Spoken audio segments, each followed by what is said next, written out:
Thank you, Michael. My name is Akshay. I am the club's diversity officer, and I've been dealing with weather satellites for quite a while now. So thought I'd give a presentation about that and how you guys can do that. So, all right, let's get started. We will be talking about just satellites in general, what type of orbits exist, who owns weather satellites, and then what imaging and sensors they have, and then how they transmit the data over, and then finally how you guys can receive them. So let's see, what is a satellite? I just Googled it, and this is the first thing I found. Google says it's an artificial body placed in orbit around the Earth or other celestial body in order to collect information or for communication. Examples include GPS, amateur repeater satellites, television satellites, internet, Starlink satellites, and also space imaging satellites like Hubble. So, yeah. Let's see. There are quite a few satellite orbits. They're not named very well. Yeah, exactly. Engineers love naming things, right? Can anyone tell me what this stands for? Low Earth orbit. Right. Medium Earth orbit. High Earth orbit. You would think so, right? But no, that just means a high eccentricity orbit. Oh, fun. Yeah. How about this guy?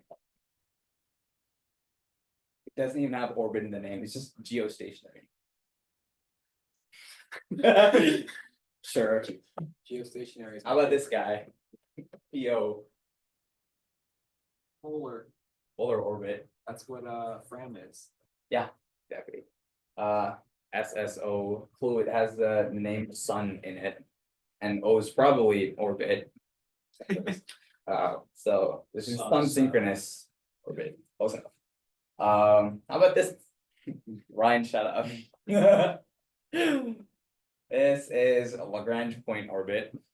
And finally, I don't wanna guess this. It also relates to the sun. Sun starting with H. Heliocentric orbit. Yeah. So fun stuff. Leo satellite, low Earth orbit, very close. For example, ISS and many other satellites, as well as Starlink. That's really not supposed to be there, in my opinion, because it's the first barrier that any payload needs to escape in order to go beyond the Earth. And cluttering up the Leo zone is not great. Medium Earth orbit satellites usually are like constellation satellites, and the most common example is GPS. Does anyone know how many satellites you need, minimum GPS satellites you need for like a decent block? 3, and then better. 4 or 5 for good altitude positioning and correcting for block errors. How many total are there? There's like 7. There's not that many. No, there's 20 something. There's a lot, yeah. 24. 24, I think. Okay. Yeah. Eccentricity. Does anyone know what eccentricity is? I think some of the aero people would have taken those classes. Are there any arrows here? None. Awesome. Eccentricity just describes types of orbits. So 0 to 1, sort of like take a circle, I can squish it. So a 0 eccentricity orbit would be a perfect circle. And then as you stretch it, it gets more and more squishy. And then when you hit 1, it is a parabolic orbit, I believe. And then anything above 1 is hyperbolic. So yes, I mean, no use explaining that. Do you have any mission examples that are high eccentricity? Something common or probably. Yeah, they're not that common. Oh, that, Flyby missions are high eccentricity orbits usually. yeah, there's, that one's, it's what, the Parker probe, I think? The But that's ESA has one it's that's high heliocentric. eccentricity. I forget which name it is, but the ESA has a sun. Yeah, it's heliocentric high eccentricity. Yeah, the target of the satellite is the sun, so it's technically heliocentric, but it's also high eccentricity. It only approaches the target very close at a very short point of its full orbit. And other observational missions are usually high eccentricity, so they'll have very close flybys, and then there's long periods in which it's super far from the target object until it comes back again. All right, geostationary. Well, as the name suggests, it is stationary with respect to the Earth. So no matter the time, if I'm in this location on Earth, the geostationary satellite will always mostly be in the same spot in the sky at all times. And common uses for geostationary orbits are broadcast television, stuff like that, where you have like a satellite dish that's just fixed, doesn't need to move, super simple on the receiver side. It just needs to sit there and receive. But the problem with geostationary is they're kind of far away, like almost 35,000 kilometers in altitude. And so usually means the power needed to transmit data onto the Earth is a little more. And there's one great thing about geostationary satellites, which I'll show later on, but it's that since you're so far away from the surface of the Earth, you can pretty much cover like 48% of the Earth in one view.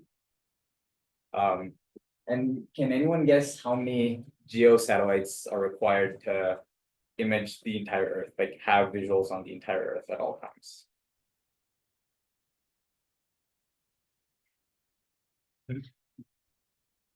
Yeah, 30. Because there needs to be overlap in the zones that are close to 50 in the poles, but yeah. And then polar orbit. It just essentially means that if this is the Earth, your satellite will be orbiting around the poles as anchor points, and the Earth rotates underneath it.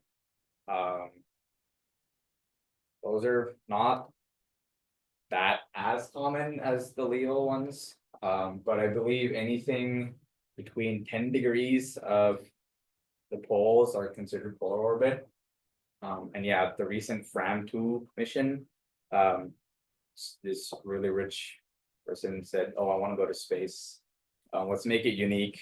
I'm going to be the first person, first manned mission to go on a polar orbit around the Earth, I guess." Just sure. Very useful. The ISS, even though it kind of looks like a polar orbit, if you've seen its orbit, is just Leo. It's just highly skewed.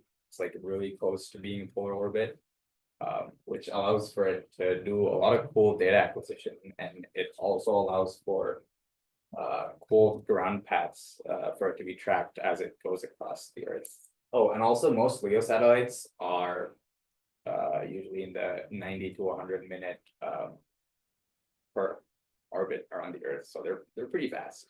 You can get like multiple passes over the same location within 24 hours, which is kind of cool. Sun synchronous orbits, don't confuse them with geostationary orbits. It's with geo, it's always at the same point, no matter the time, in a given location. But with sun synchronous, it's like the same location, let's say at this particular time of day, the satellite's always going to be in the same spot. Like 1 hour later, it's going to be in a different spot, but no matter the day, at that time, it's going to be at that spot. These are usually more for if your satellite wants, like let's say it's imaging the Earth over a longer period of time, and you want to measure the changes that the Earth undergoes. You don't want the lighting conditions to be different. That's one way. These are also not as common. So yeah, some nice spy satellites are sun synchronous. Lagrange point orbits. these are cool. A Lagrange point basically is just a point where there's two celestial bodies with their own gravitational fields, and if one is pulling from this way and the other is pulling this way, there has to be some point in between them where it's relatively stable, right? Because both the forces cancel each other out. So those are what's known as Lagrange points. It may exist between the Earth and the Sun, the Earth, the Sun, and the Moon, and so on. I have another slide explaining that, and then heliocentric orbit just orbits the Sun. Any solar satellite, the Parker Solar Probe is heliocentric. So yeah, not that moment. Okay, keep going back. Okay. This is a diagram of Lagrange points related to the Earth. So you've got one behind the Earth and behind the Moon, which is over here. And then you've got certain different points where the gravities cancel each other out. And anybody told me where the James Webb Space Telescope is in, because it's in the Lagrange orbit. Any guesses? Do you think it needs to be moving with the Earth or away from the Earth? Perfectly close to that, but then also the scientific imaging equipment on there, like specifically the infrared stuff, are so sensitive to like any sort of radiation that they need to be looking at weak stuff and not be overwhelmed by the Sun, Earth, or the Moon. And believe it or not, even the Moon emits infrared radiation that's strong enough compared to the background what it's trying to measure that it will just overwhelm the sensor. So James Webb is actually in L2, facing this way, which is pretty cool. So facing away from the Sun, Earth, and the Moon.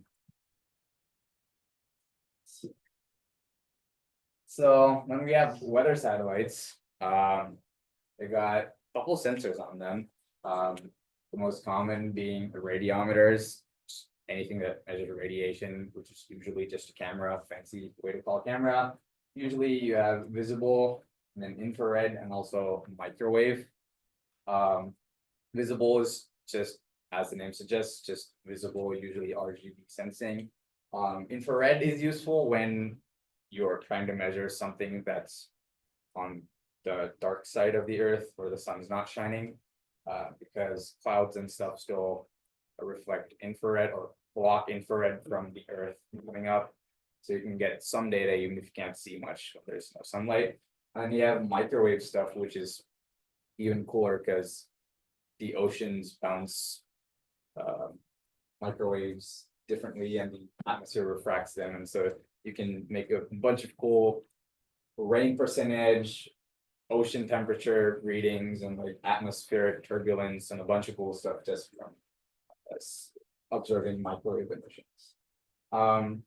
Anyhow, you have altimeters, which shine a laser, ceiling comes back, so you can measure distances of things on the Earth for topographic mapping.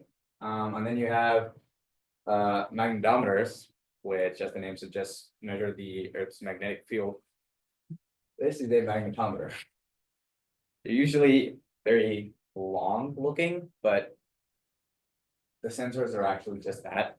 They're just kept away from the electronics because the electronics are sort of strong and they tend to interfere with the magnetometer if they're too close. And so you just reach out and put it a little ways away. A lot of polar orbiting satellites don't necessarily have ones these long. They use different methods, but a lot of geostationary ones have the comfort to have bigger structures like this. Let's see. Speaking of which, I had a question. Yep. Oh, what is the magnometer like? What is that measuring? The magnetic field of the body it's orbiting, in this case, the Earth. Oh, okay. Thank you. Yeah, like magnetic field strength and polarity. Yeah. So And we have NOAA. Does anyone know what NOAA stands for? National Oceanographic and Atmospheric Association, Oh, administration.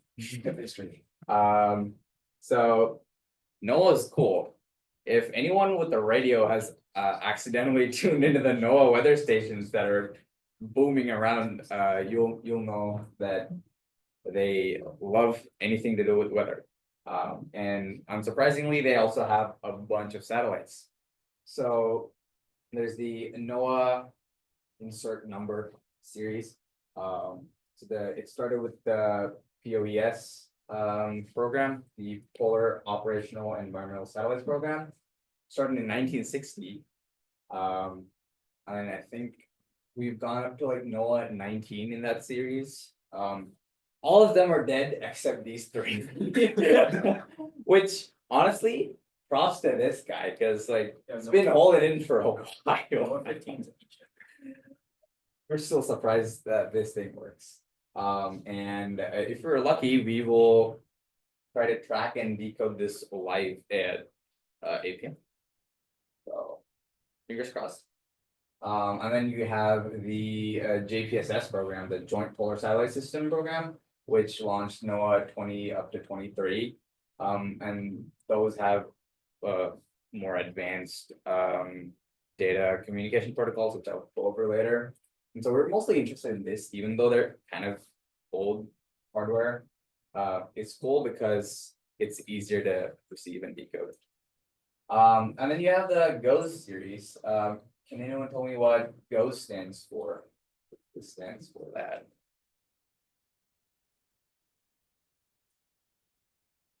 geostationary. That's it. It's just geostationary satellites. Started in 2006, 13, 14, and 15. And then from 16 to 19 is a new GOES R series. They're all pretty cool. I think most of them work. A couple have problems. Then half the ones that do work are turned off though. They have them Yeah. on standby. Yeah, because just a couple of these satellites are needed for global coverage. So they also collaborate with other geostationary satellites, which I'll go over later.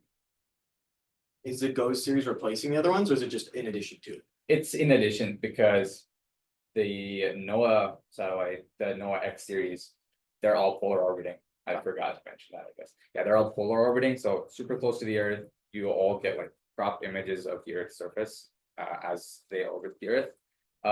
With the GOES, as the name mentions, you get full disk images of the Earth, and full disk meaning like you can see the entire shape of the Earth. So speaking of the older NOAA ones, you have a transmission protocol called APT, automatic picture transmission. It is very old. You can pull up the Wikipedia article on this if you want to learn more, but super simple way to transmit images in a grayscale. They are analog, meaning no digital protocols are used. It's just 137 megahertz frequency modulation. And it has a unusually wide 34 kilohertz bandwidth. A lot of data. And it transmits it at 5 watts effective radiated power. So the power coming off the antennas is around 5 watts, which is actually not bad for a polar orbiting satellite. It's pretty common to have 5 watts. And it's also part of a group of transmission protocols called low rate picture transmission, because you're not getting that much data out of these anyways. I mean, it looks like that. So, yeah, you get 2 image channels, this one. They're both grayscale, of course, because you need at least 3 RGB channels for true color. You get some telemetry information, and you also get synchronization data, like some of these bars helps you'll align it when decoding it. It's 2080 pixels wide, and you get 2 lines per second, so essentially 4160 baud is the data rate, and you get a resolution of 4 kilometers per pixel, which is in theory sounds great, but like if you zoom in, it's and this is an image that I received from NOAA 19 a while ago. You see, this is a visible channel. This was just when the sun was setting. But you can see with the infrared, all the clouds are like evenly lit up. Whereas here, you really don't see the clouds. And that's the advantage of having an infrared camera along with a visual visible light camera. Well, I had a question. yeah, go ahead. So did you say the images are sent as analog signals from the satellite? Yep. So they're sent as analog signals, and then are they converted to digital? So essentially, by analog, I mean the modulation scheme is just your typical FM modulation. It's not using any digital protocols, which Ryan can go over a couple. I'll give an example of another satellite that does it digital. It'll be super obvious the difference between those two. Okay, thank you. Let's talk about the RTL-SDR. This is a lovely piece of kit. If you get just the dongle, it will cost you $30, but like just get the kit, it's $15 more. It comes with this neat little bendy tripod. Like you can lock this around objects and it will like, you can hang it from essentially anywhere you want in any angle you want. It's got a neat little ball joint that goes in here. They used to make these out of metal. They cheaped out with plastic now, but you get a very nice dipole antenna kit, which is over here. Get 2 sets of legs. One I believe goes to 10 centimeters, and the other goes to 100 centimeters. I think. So this is great because this allows you to make a dipole antenna that is tuned to a good range of frequencies that the RTL-SDR supports. Speaking of which, it goes from 500 kilohertz up to 1.75 gigahertz. And for something that is literally this small, that is great. This is a little guy. Plug it in USB to a computer or a phone, and plug in your coax antenna onto this board. And so I'll let you guys play around with this in a bit. But it originally started as, oh, there's this cool TV tuner chip for the RTL-2833U. And someone was like messing around with that chip and found out like, oh, you can actually access a lot of frequencies and not only what the TV channels was its original purpose. And then there's like a bunch of other chips that go into here to get more than just the stock range. And so like this is the V4. It's got an R828D chip. Cool. So yeah, as far as data rates go, you can like crank it all the way up to 3.2 mega samples per second. But it's like really unstable. You have to be super careful. You have to literally actively cool it down and use a USB 3 connection that's like really stable. Not many people get that to work, and its advertised max stable data rate is 2.56 megasamples a second. And that's still like a really good amount for such a tiny thing, and you usually are not going to be capturing all that data if you're decoding something. The only reason this is useful is because you can see a good amount of the spectrum all at once if you're just monitoring for signals like a range of frequencies. All right, now there's a lot of stuff in this thing. This is how you can receive NOAA APT with the RTL-SDR kit. The NOAA APT data is transmitted with RHCP, so right hand circularly polarized. That means ideally you would need a similar circularly polarized antenna to receive your signal. But if you're doing it on a budget, there's a neat little trick where you can get a dipole, put it in the shape of a V, like around 120 degrees apart, make it like horizontal, like facing the sky. Like it's like really good at receiving circular polarized signals. And you only get like 3 dB of loss, which is really cool. I think some guy called Adam barely see his call line. Yeah, whatever. He was messing around with V-dipole configurations, and he pretty much kickstarted the super easy way of putting up a V-dipole for any circularly polarized low Earth orbiting satellite. And so, funnily enough, since your NOAA satellites are northbound and southbound, you need to orient your antennas south or north, depending on if it's approaching from the north or approaching from the south from your perspective. And then pretty much all you do is tune this to around 3.4 centimeters, I think. You can just find a dipole calculator online, plug it in, get that length, set both of these to that length. This is the dipole terminal. Screw it in. And then all you do is just set it to like 120 degrees apart. Boom. That's all you need. Straight from the kit. So the great part of this is that you don't need to mess with any sort of circularly polarized antenna. They're annoying to make. You don't really need it, and this comes in the kit all within $45. Let's see.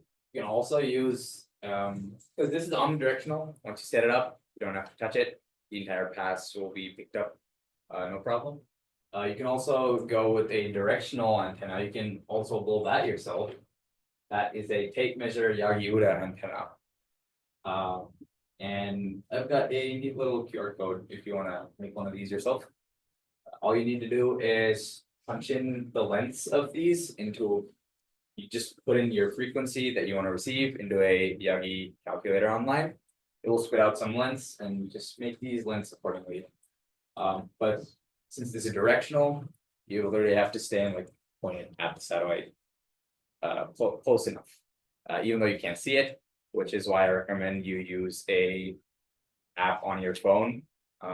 There's quite a few out there. I think Stellarium also has satellites. There's one called Heavens Above.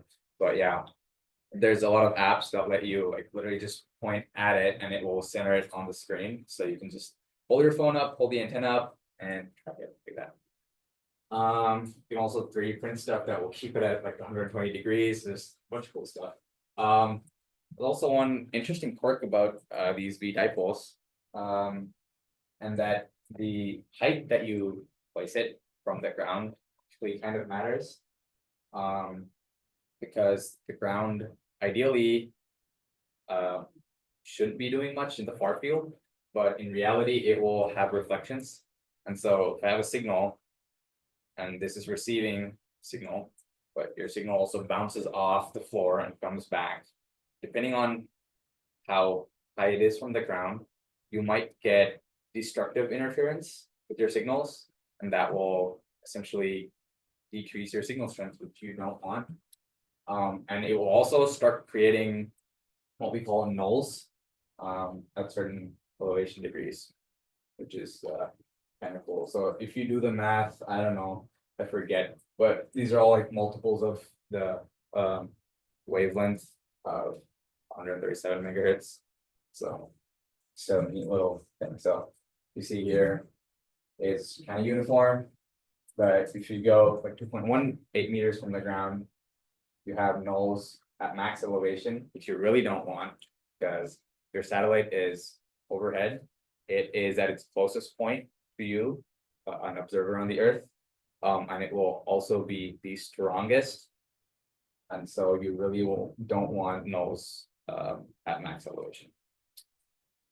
And yeah, the presentation will be posted later for you guys to scan the QR code.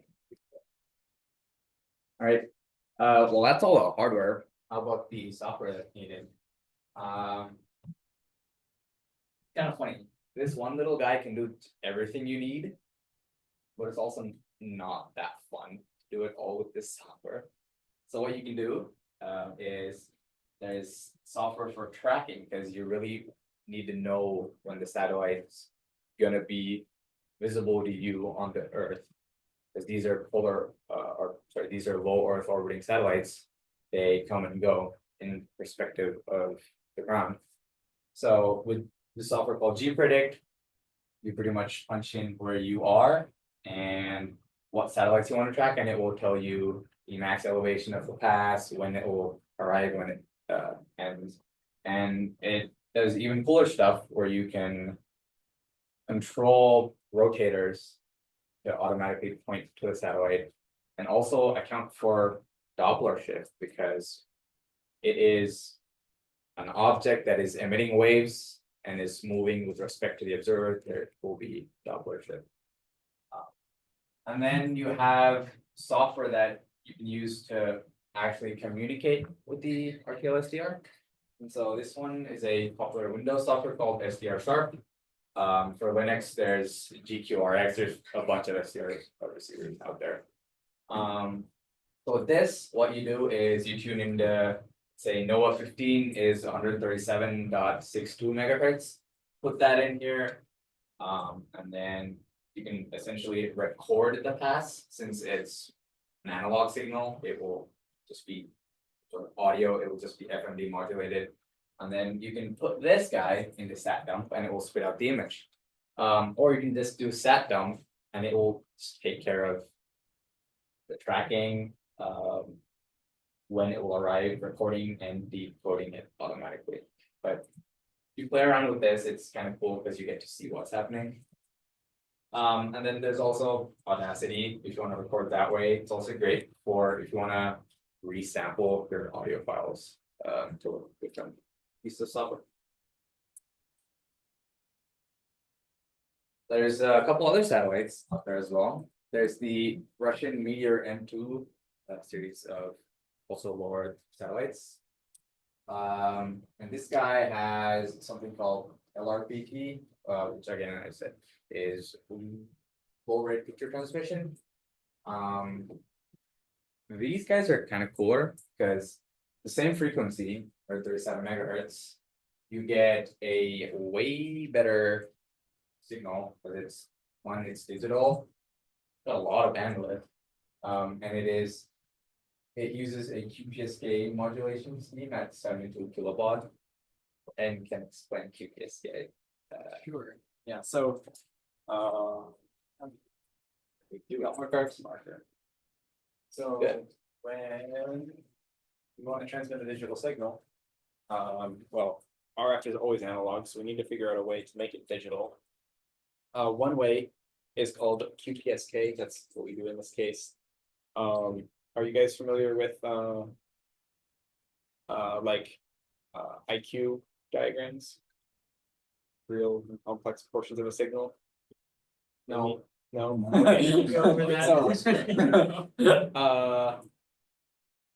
Probably 314. Say that next week. All right, so basically, you have an incoming radio wave. It's the sine wave, right? We can represent this with some amplitude and phase shift. Okay, so we pick some time 0 right here. That's in, right, and so we have some phase offset here, and then some amplitude like this. And so what we're going to do in QPSK is we're actually going to keep the amplitude the same and vary the phase. That's the phase part. So QPSK stands for quad phase shift keying. So we have 4 different phase states. That is going to be 4 different phase shifts. So every symbol is going to there's 4 possible symbols, which means each symbol encodes 2 bits. And then each symbol is one separate phase shift of our RF wave. So, you know, maybe we have a couple cycles at one phase, and then we're going to do a sudden phase transition, and the frequency will stay the same, but we're going to jump in phase, and our decoder is going to have to pick up these phase jumps, and that's actually what stores our data. A really common way to look at this is with quadrature diagrams. So we have I and Q. So what we can do, right? This signal here, you know how we can represent any arbitrary sine or cosine wave as a sum of 2 either sine and cosine, any arbitrary sine or cosine wave with an arbitrary phase offset can be represented as a sine plus a cosine, each of those with no phase offset, with certain other amplitudes. So we get this incoming signal is like a cosine of omega t plus some theta. We can represent that as an A sine omega t plus B cosine omega t. So 2 sine and cosine wave with the same frequency, but we break up this theta into 2 A and B terms, and actually some amplitude here. Gets this amplitude and phase offset gets encoded into these 2 sine and cosine offset amplitudes. And we usually represent this as a complex number, makes the math a lot easier. They're not imaginary, they just are a really convenient way to represent 2 90-degree out of phase vectors, and sine and cosine are 90 degrees out of phase, so the math works out really nice. So that's how we draw this plot technically in a complex plane. So we usually call this what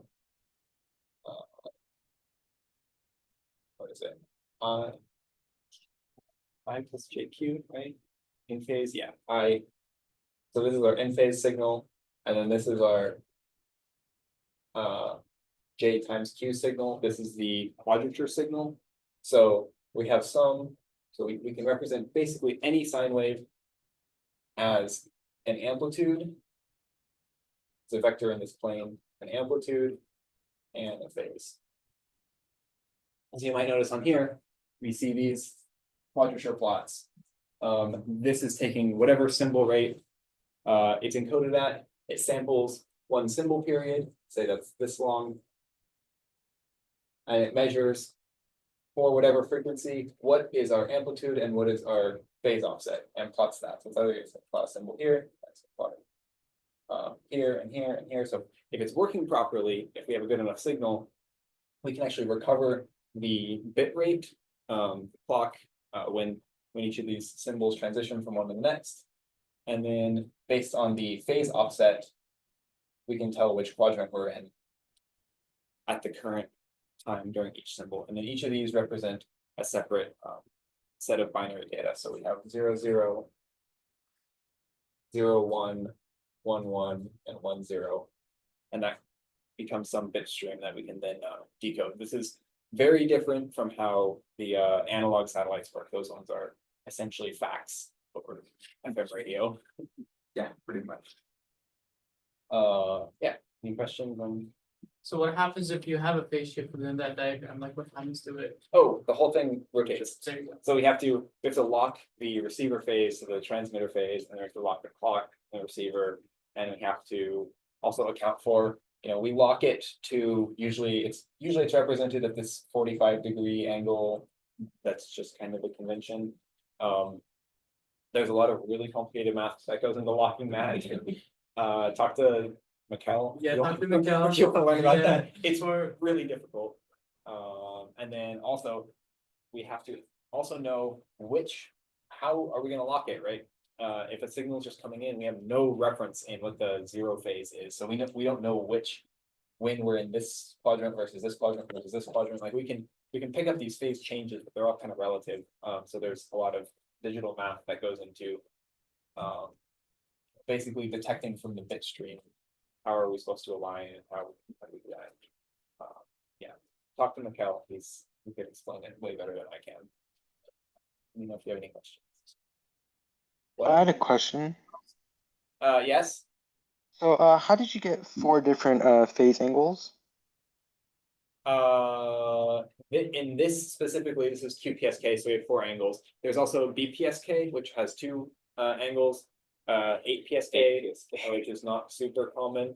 And then also sometimes we have what's called QAM, quadrature amplitude modulation, where we modulate both the angle and the amplitude, so then we get multiple different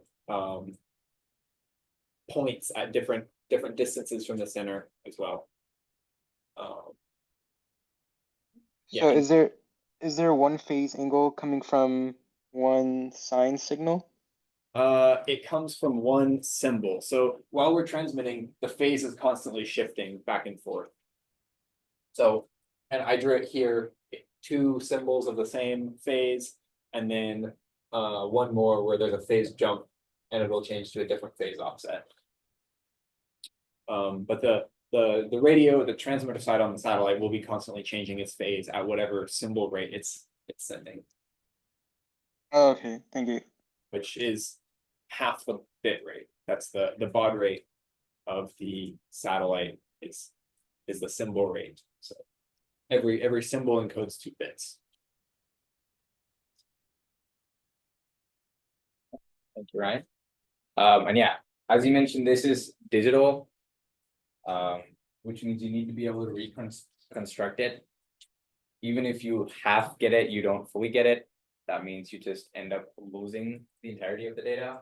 That's one disadvantage with digital modulation. With analog, if your signal to noise ratio is not great, you have like a bunch of noise mixed in with your signal, you will still decode something. That something won't look pretty, but you can still decode it. You will get a partial image. But with digital, if you desync or if you lose your lock, you lose the entirety of the data, even if there's a little bit of it present.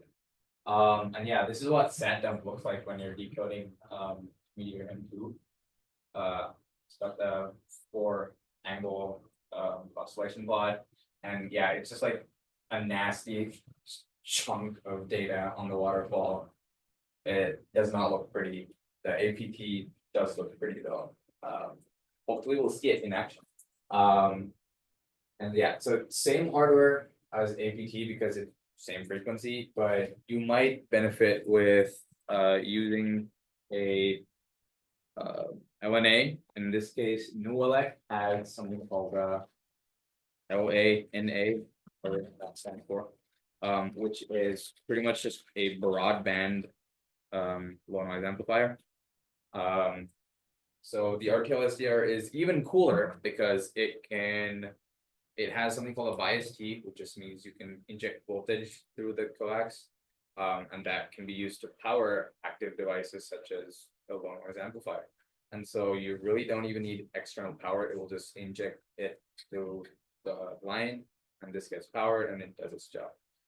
You can still try without it. You will get results. It just won't be as good.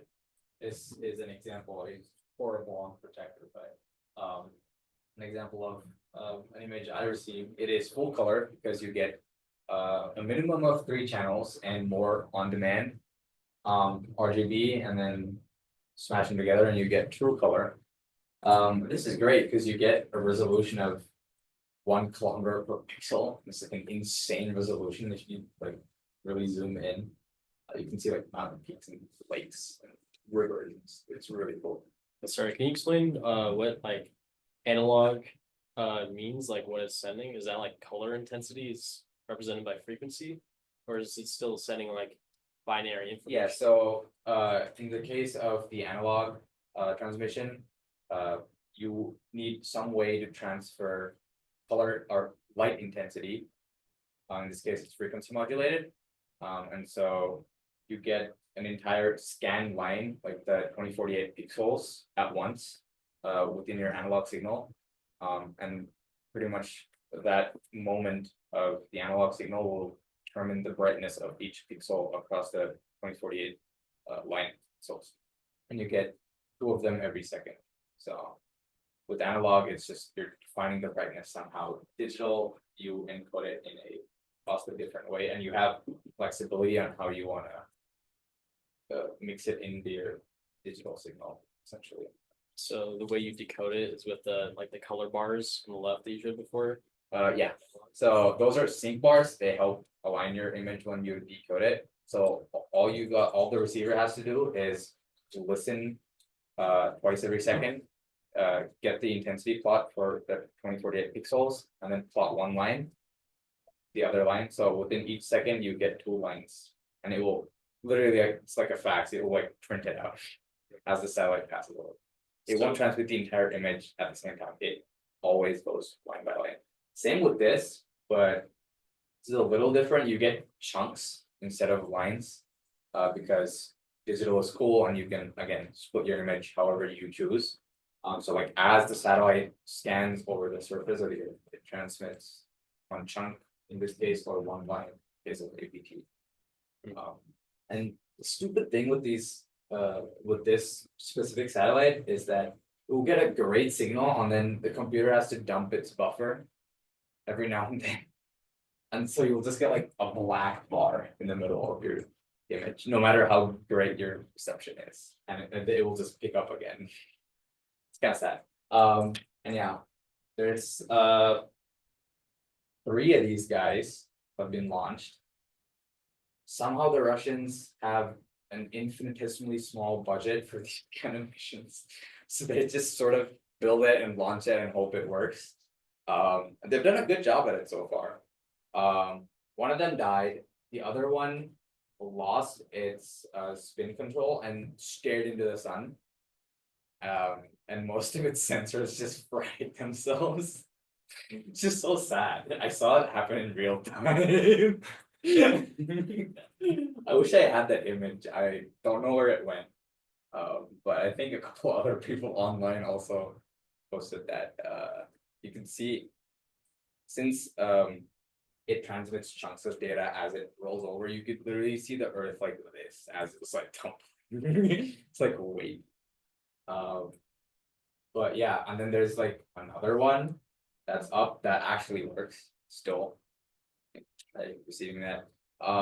Funny enough, if the satellite breaks, just like DM them on Twitter and they're like, yeah, got it, and we'll fix it within a week, and they usually fix it within a week. It's awesome. But yeah. Well, if there's LRPT, you have HRPT. Does anyone want to take a gander at what the H stands for? LRPT was low rate picture transmission. High rate picture transmission. There you go.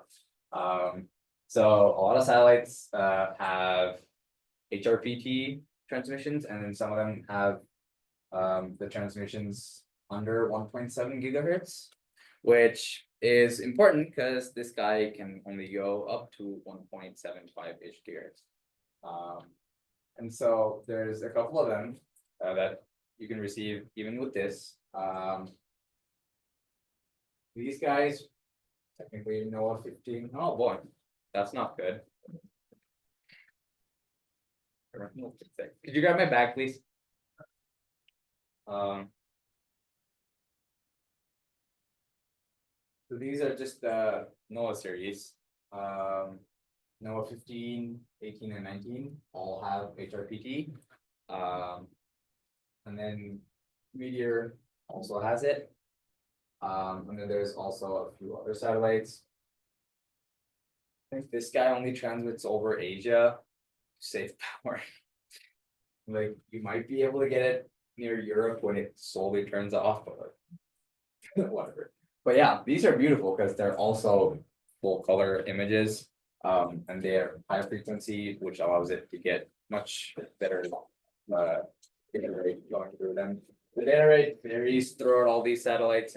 While we're mentioning it, but it is pretty good. And there's this really great guide on how to receive HRPT just with one of these and a directional antenna, because at that frequency you really don't want on. And so you will have to make your own directional antenna and like point it at the satellite as it passes. And like even with hand track, this was hand track, you will get like pretty good results.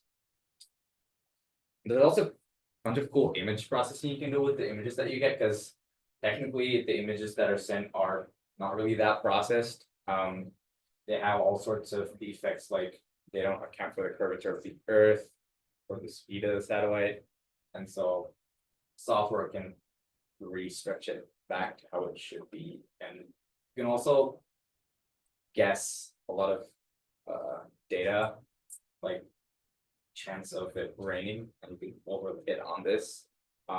What's even cooler is, since you know what satellite it is, when the satellite passed over, you can just say that, oh, well, I know its orbit, I know what it should be seeing, and so it can just draw a map outline for you. And with the case of APT, which is black and white, right? You can use this trick to false color land and ocean accordingly. And so it will look really nice, but it's not true color. And for these, you need a different ONA, but you also need filtering. And so this guy, the NOAA Sawbird Ghost Plus, has both filtering and amplification. These are great. You can also use this for one I'll show you next. So yeah, you would need this directional antenna and then same setup. And then I mentioned that NOAA also has a GOES satellite lineup. These are geostationary. One way it's nice because you don't really have to track them. You can just have something fixed. The other annoying part is it's kind of weak and you need like a massive dish pointing at it. But hey, once you set it up and if you don't bump into it, it will always be pointing at the satellite. So these satellites have a bunch of different frequencies transmitting a bunch of different data rates. One that's receivable by this guy again is the GBR portion of the transmission that goes rebroadcast. Again, this is also right-hand circulated polarized. So 1.69 or 67 gigahertz, which again this can receive. You would also need this. This literally has GOES in the name. It's made for this. And so you can actually get a 2.4 gigahertz with Wi-Fi purpose antenna. Should be just large enough, not the tiny ones. We have one outside if you'd love to see it later.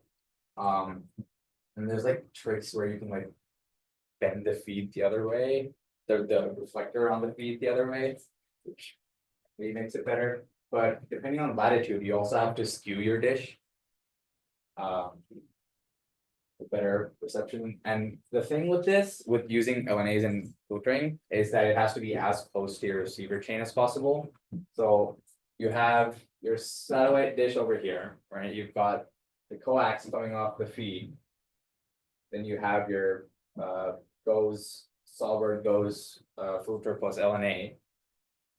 As close as you can to your feed, and then the RTL-SDR as close as you can to GOES plus. And then you can use like active USB extensions to get the data to the computer, or you can hook it up to a Raspberry Pi and network it and get it that way. But this is just to minimize losses through the chain. So you don't want long cables after you've amplified all your signals, because that's no good. You will be losing signal. And again, your code if you want to try this on your own. This is a full disk image.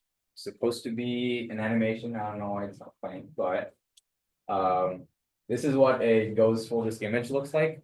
It's got infrared as well, so no matter the time you will get the data. There's other, again, different broadcasts that transmit different data. Some of the broadcasts actually are controlled. And so like depending on what the government wants to look at, they will say, oh, I want this particular section of the earth. And they will literally say magnify, and it will get a super duper high resolution monitoring system just with that location, and those usually change, and what the cool part of that is it's always something interesting. They're usually monitoring like a hurricane, some beautiful weather phenomenon. And yeah, I mean, you get so much data through just even GBR. It's insane. You get infrared, you get cloud coverage, you get water temperature, you get visible. There's a lot of stuff you can get from this. And the cool part, since it's geostationary, you'll always have a connection to it. And so you can just keep receiving these every, I forget the interval. And keep receiving these images and just literally play it back as an animation, which is kind of good. Also attempt to make a helical feed. It's a shitty one I picked up from the microwave lab. But you can actually 3D print like guides where you can just pass the wire through and you will get a really great result. And some of these models you can literally just put in your frequency and it will generate one, or they have like presets for like this to this range for the size. And one thing you must not forget is since the signal is reflecting off the dish, your polarization also reflects. And so this guy should be the opposite polarization of what you're seeing. Sorry, does geostationary mean that it always faces that part of the planet? Or is Yeah. it just the angle? So these satellites have a orbital period of 24 hours. So they complete one full rotation around the Earth in 24 hours, which just so happens to be the rotational rate of the Earth as well. So from an observer on the ground, the satellite will always seem to be in the same spot in the sky. Okay, does that make sense? I just had one more question, sorry. Yeah.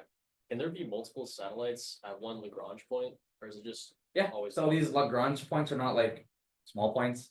They're usually regions.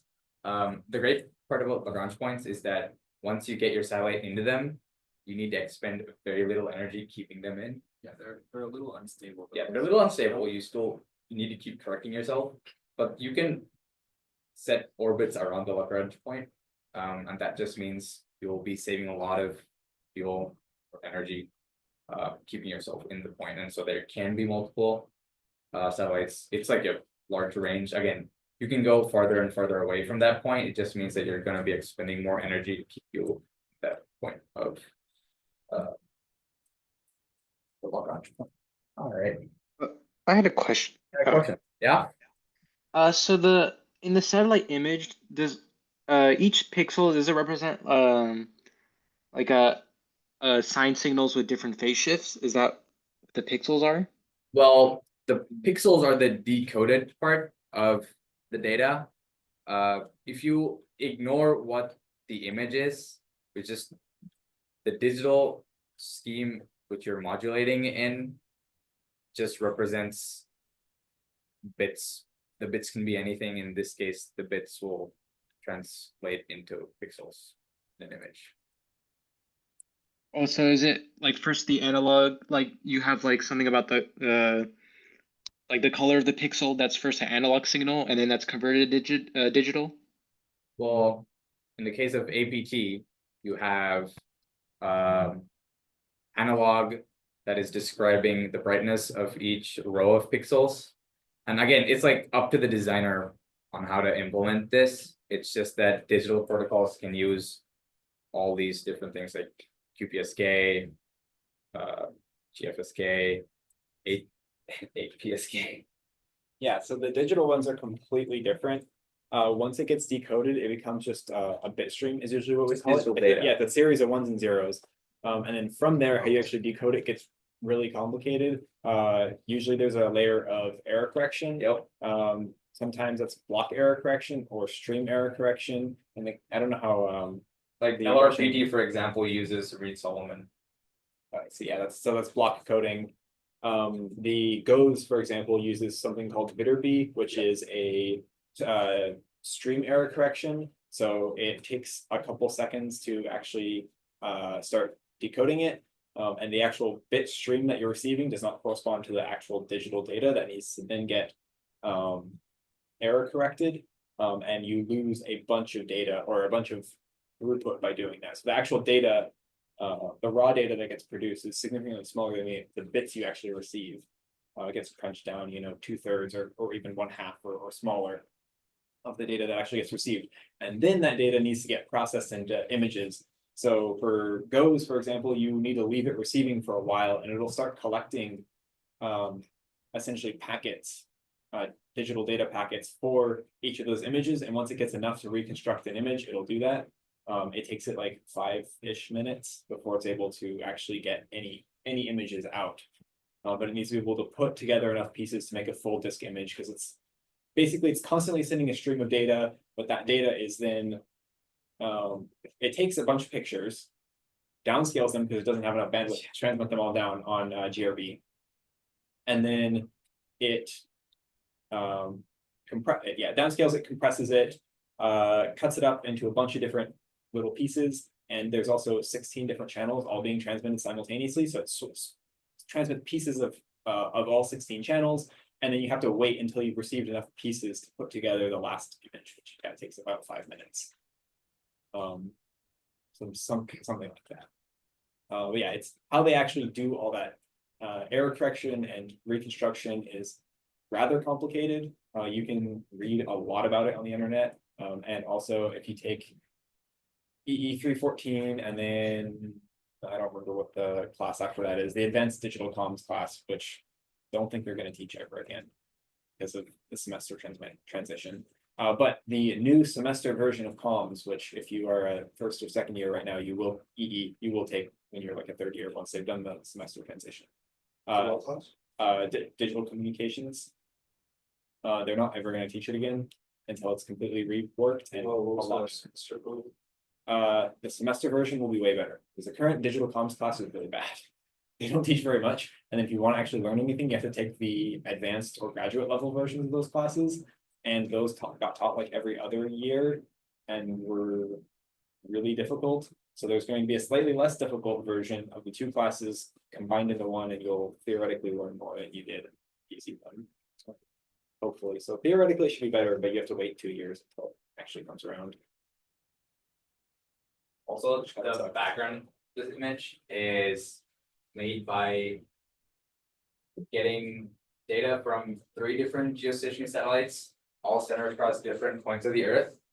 I think one is the Electro satellite, one is the Japanese Himawari, and the other is GOES. You can use a bunch of cool image magic to unwrap it, and then get the overlay, stitch it, and color match it, and you literally get like an entire surface of the Earth. One of the 16 channels of GRB is a rebroadcast of the Japanese Himawari satellite on GOES. They communicate between each other, meaning you can get data from other geostationary satellites, rebroadcast it from. Yeah. Also, if you want to get the full resolution, it's possible, but way more difficult. And takes up a lot of space if you really want to save that data, like in gigabytes and gigabytes in like minutes. It's a lot of data. So like, how do you take the data that you receive from like the signal and then turn that into a picture? That's what software does. It does all the hard. Yeah, there's a lot of open source software that does it. Yep. SatDump being. Yeah, SatDump has processing tool chains for like anything you can think of, pretty much, unless it's like really close source, like military or some super undocumented protocol. Like people have reverse engineered these public broadcasts and have made these streams. So yeah. On images of this size, like wouldn't computer like clearing its buffer be a problem? You'd have like black lines, right? Like you said before, or Well, is that just not? So concern? with geostationary satellites like the GOES stuff, the way they transmit the images is completely different from the meteor ones. Because the meteor ones, I think they are not line by line, but are close enough to being line by line. By block. Yeah, like by blocks. Yeah. They're like really thin, long blocks. And in that case, dumping the buffer just means you start the lines over. You have a section of time where you have no lines, giving you a black line. But with these guys are always acquiring the data, and these only transmit full data. They also go silent for a while and then transmit again, so there's like an interval at which they transmit. Any other questions? All right,